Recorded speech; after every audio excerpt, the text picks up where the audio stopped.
আসসালামু আলাইকুম বন্ধুরা, সোহা কুকিং চ্যানেলে সকলকে স্বাগত জানিয়ে আবার একটা ভিডিও নিয়ে চলে এলাম। আজকে তোমাদের সঙ্গে শেয়ার করব পায়েস তৈরি। এখানে আমি নিয়ে নিয়েছি 100 গ্রাম গোবিন্দভোগ চাল। এটাকে আমি এবার ভালো করে ধুয়ে নেব। আর নিয়ে নিয়েছি এখানে 500 গ্রাম গরুর দুধ। গরুর দুধটাকে আমি ভালো করে জাল দিয়ে ফুটিয়ে নেব।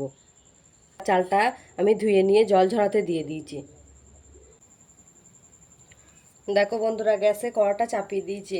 এবারে দিয়ে দেবো 1 চামচ ঘি।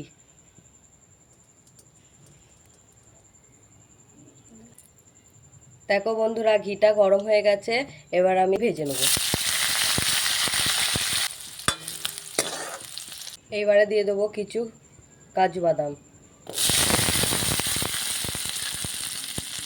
আর দিয়ে দেবো কিছু চীনা বাদাম। দিয়ে এগুলোকেও আমি একটু লাল লাল করে ভেজে নেব। আর ঘি দেবো না বন্ধুরা, এই ঘিয়ের মধ্যেই আমি চাল কটাকে একটু ভেজে নেব। ফ্লেমটা একটু কমিয়ে রেখেছি। গ্যাসের ফ্লেমটা জোর দিলে বন্ধুরা চালটা শুকনো শুকনো হয়ে যাবে, ভালো ভাজা হবে না। 5 মিনিট ধরে ভালো করে একটু ভেজে নেব। দেখো বন্ধুরা, আমি চালটাকে ভেজে নিয়েছি। এবারে আমি চালটাকে নামিয়ে দেবো।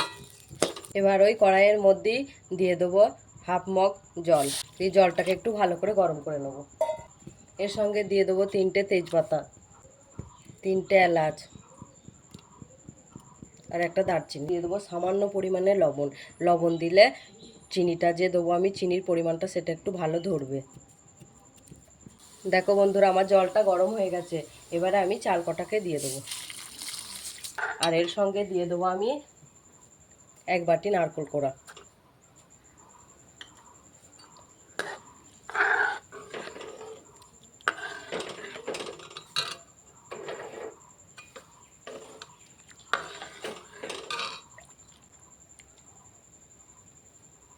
এবার এটাকে ভালো করে সিদ্ধ করে নেব চাপা দিয়ে। দেখো বন্ধুরা,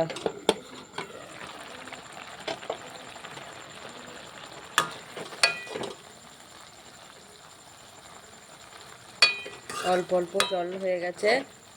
এবার আমি দুধের হাফ দুধটা এখানে মিক্স করব। একবারে সবটা দেবো না, হাফটা দেব। অল্প অল্প মরে যাবে, আবার দুধটা ম্যাশ করব। একবারে দুধটা দিলে দুধটা গাঢ় হয়ে যাবে, ভালো হবে না। এবারে আমি দিয়ে দেবো কিশমিশ কাজু বাদামগুলো।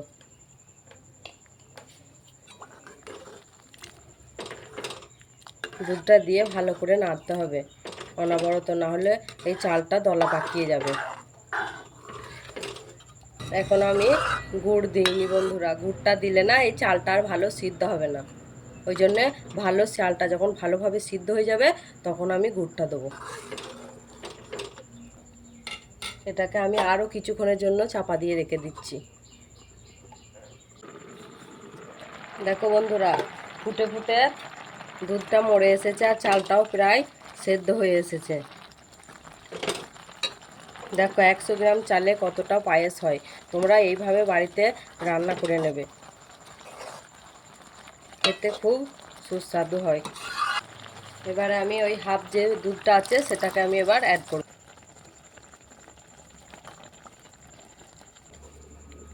দেখো বন্ধুরা, চালটা 3 ভাগে 2 ভাগ সিদ্ধ হয়ে এসেছে, আর 1 ভাগ সিদ্ধ হলেই হয়ে যাবে।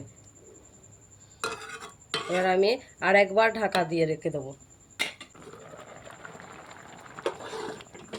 দেখো বন্ধুরা, আমার চালটা সিদ্ধ হয়ে গেছে। এবার আমি দিয়ে দেবো খেজুর গুড়।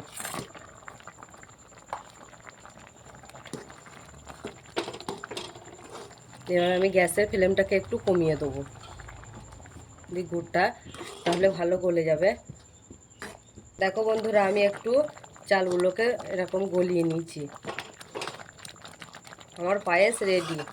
এবার আমি নামিয়ে নেব। বন্ধুরা, ভিডিওটি ভালো লাগলে like, comment, share and subscribe করতে ভুলবেন না।